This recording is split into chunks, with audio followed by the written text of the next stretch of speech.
Может быть, вы думаете, что когда вы натираете на кухне тряпками, вы наводите чистоту? Нет, вы просто размазываете грязь с одного места на другое.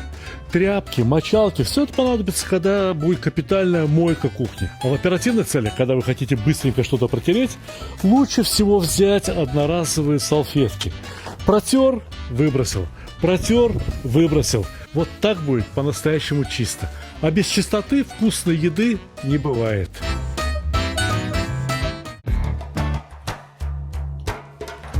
Я читаю все ваши комментарии. Говорю, на скорую руку блюдо готовится. И в этом блюде используется бульон. И мне пишут, ну как же это на скорую руку? Бульон-то 2 часа надо варить. Нет, не 2. 3 или 4 часа надо варить бульон. В тот день, когда вы принесли с рынка мясо и разделали его. Все кости, все обрезки сразу в кастрюлю и сварите хороший бульон. Тогда, если к вам вдруг внезапно пришли гости, вы приготовите что угодно, хоть азербайджанский базбаш, буквально за час. Причем базбаш у нас будет особый. Такой еще никто не готовил. Бывает так называемый парча базбаш, когда мясо готовится крупными кусками. Барча базбаш. А говорят кюфта базбаш. В тот самый день, когда я купил мясо и сварил вот этот бульон, я заготовил вот такие пакетики с фаршем. Понимаете, теперь они у меня лежали в морозилке. Я сейчас достал ее, разморозил. И фарш был перемолот крупно, сразу вместе с жиром. И все, что мне сейчас остается сделать с этим фаршем, перекрутить его заново через более мелкую решетку мясорубки, но уже вместе с луком и вместе с горохом. Для чего, почему, я вам сейчас все объясню. Горох нут, как следует замоченный со вчерашнего вечера. Это совсем не трудно. Перед сном просто залил горох водой. Можно, конечно, в фарш добавить рис. Так очень многие поступают. Но вы попробуйте однажды приготовить фарш с горохом. Честное слово, вам понравится. Видели, каким был фарш, да? Ну, скажем так, достаточно жирным. Добавляя в фарш горох, я увеличиваю содержание белка в фарше, пусть и растительного, и немного уменьшаю содержание жира. Не то чтобы я был противник жира, но так получится вкуснее. Ну вот и все. Из этого фарша можно было бы сделать кюфту, если мы хотели бы приготовить кюфта базбаш. Но мы будем готовить совершенно особый базбаш. Базбаш с перепелками. Перепелка птичка очень симпатичная, очень такая диетичная, красивая. Но внутри пустая. А вот если в нее добавить этот фарш, там будет что поесть. Ну а чтобы было что поесть в базбаше, давайте опустим сюда весь оставшийся горох. Горох излюбленный ингредиент. Что базбаша, что азербайджанского супа, который называется пити. Многие говорят, что это практически одно и то же. Способы приготовления немного разные. Про пити я вам расскажу потом. А сейчас хочу сказать, что вот сюда, в этот бульон, отличный бульон, конечно же, надо добавить лук. Где вы видели, что азербайджанский, что узбекский суп, чтобы он был без лука? А? Мы без лука ничего не едим. Можно помельче нарезать. Так он выпустит побольше сока и сделает базбаш восхитительно сладковатым, ароматным.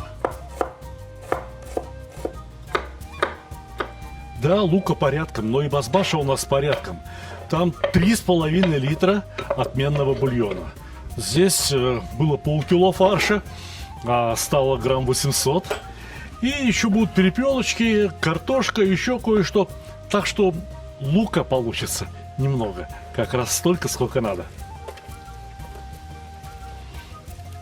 Протерли досочку, салфетку в урну, и все идеально чисто. Фарш хороший, фарш, можно сказать, отменный. Но пока что не очень вкусный, потому что он не приправлен. В нем нет ни соли, ни перца, вообще никаких специй пока что нет. Поэтому, ну, здесь было 600 грамм чистого мяса. И добавили кое-что еще. Значит, вот так. И немного черного перца. А еще, знаете, такая любимая кавказская приправа чабрец. И фарш, и в бульон, куда хотите, можно добавить чабрец. Сначала его надо растереть вот так между ладонями. Он же сухой, он хорошо растирается. Посмотрите.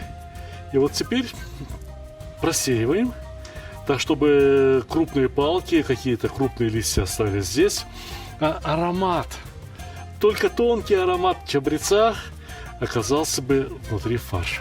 Вымешиваем фарш, чтобы он стал липким. В принципе, из такого фарша можно вообще вот целую кюфту слепить и варить, и она не развалится. Вот останется вот таким, как это назвать? Вот такой тефтелиной огромной. Вот что такое кюфта. Но мы этот фарш используем для того, чтобы начинить им перепелочек. Я сейчас посолю бульон.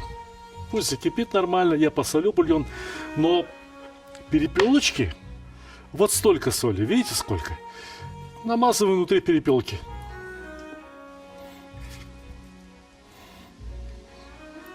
Берем хороший комок фарша, фаршируем перепелочку. О. В каждую перепелочку поместится примерно по 2 ложки фарша. Иными словами, можно сказать, что целая котлета внутри перепелки.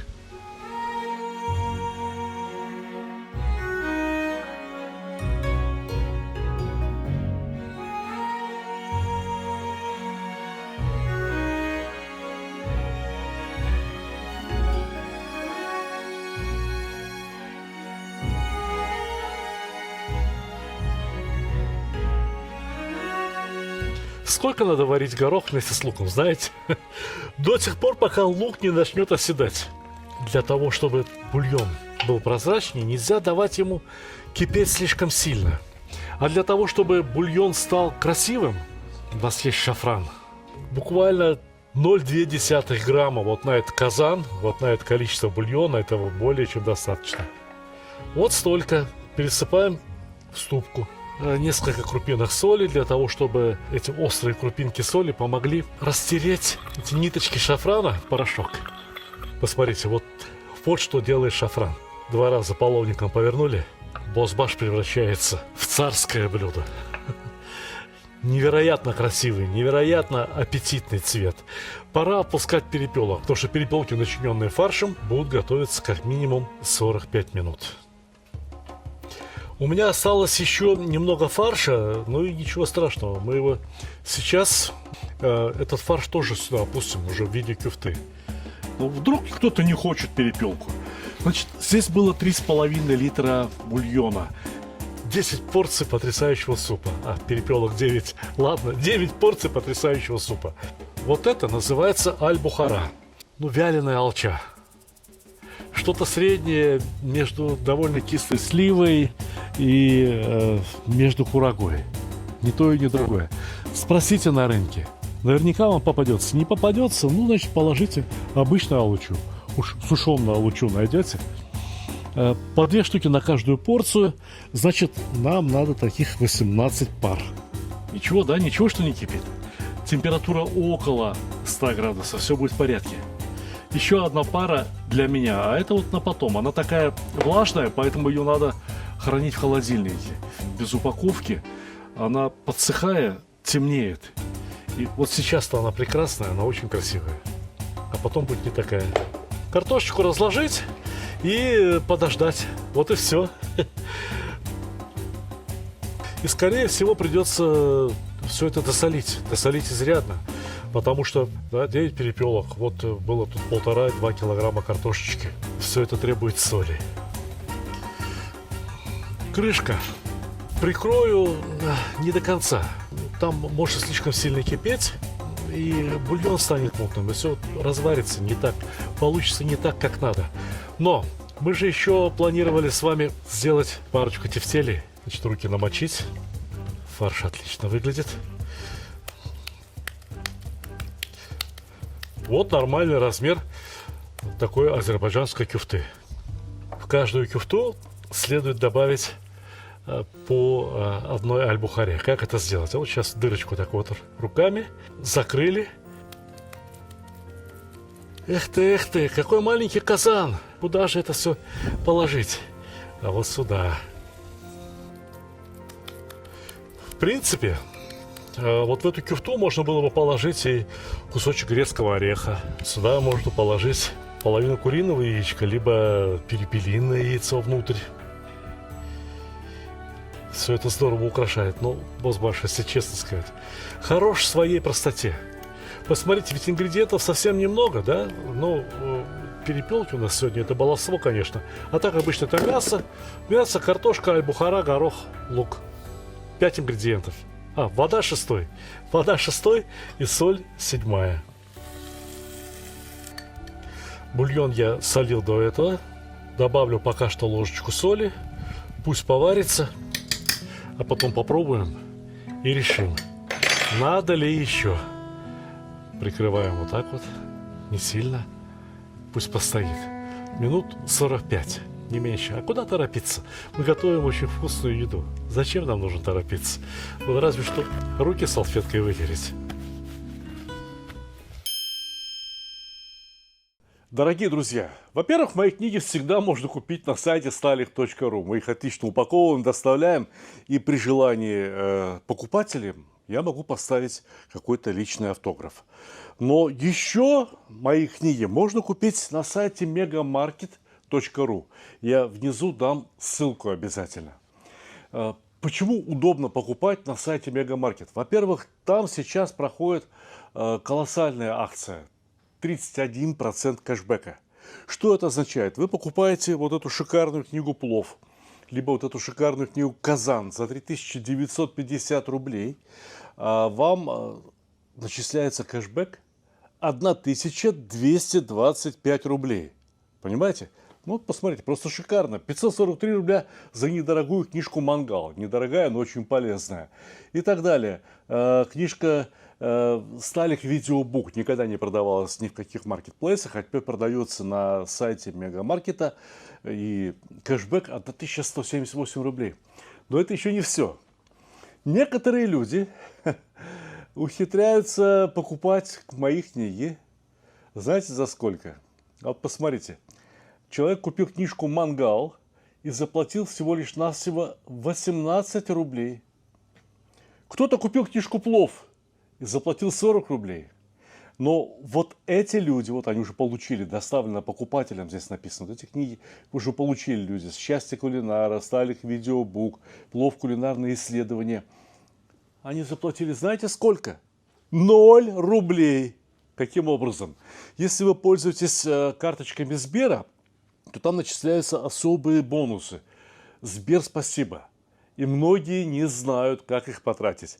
Значит, заходите на сайт Мегамаркета, ищите кулинарные книги Сталика Ханкишиева. Потом я вас отдельно хочу попросить. Значит, вот здесь есть возможность выбрать среди продавцов.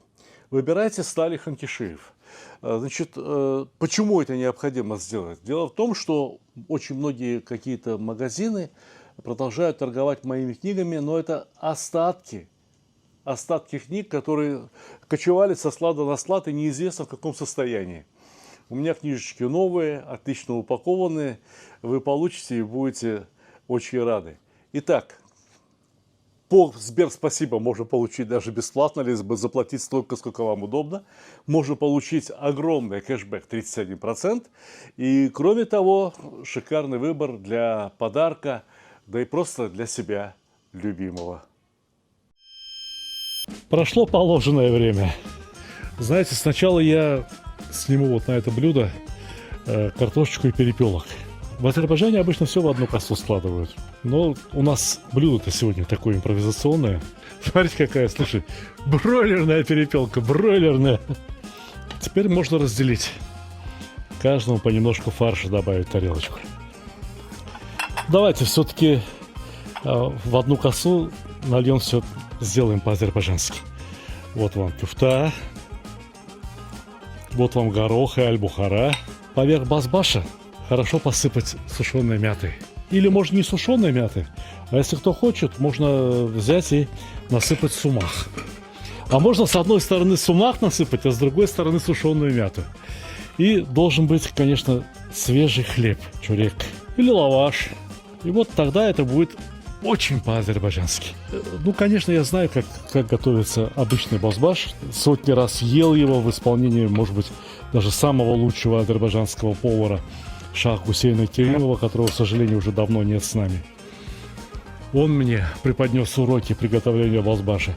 Но я думаю, что если бы я показал ему вот этот бозбаш с перепелками, Шах Хусейн Муалим остался бы доволен и сказал: ну давай, иди выноси, иди гостям отдавай. А я бы вышел так к гостям, вот это вот поднял бы и сказал бы: приятного вам аппетита, дорогие друзья.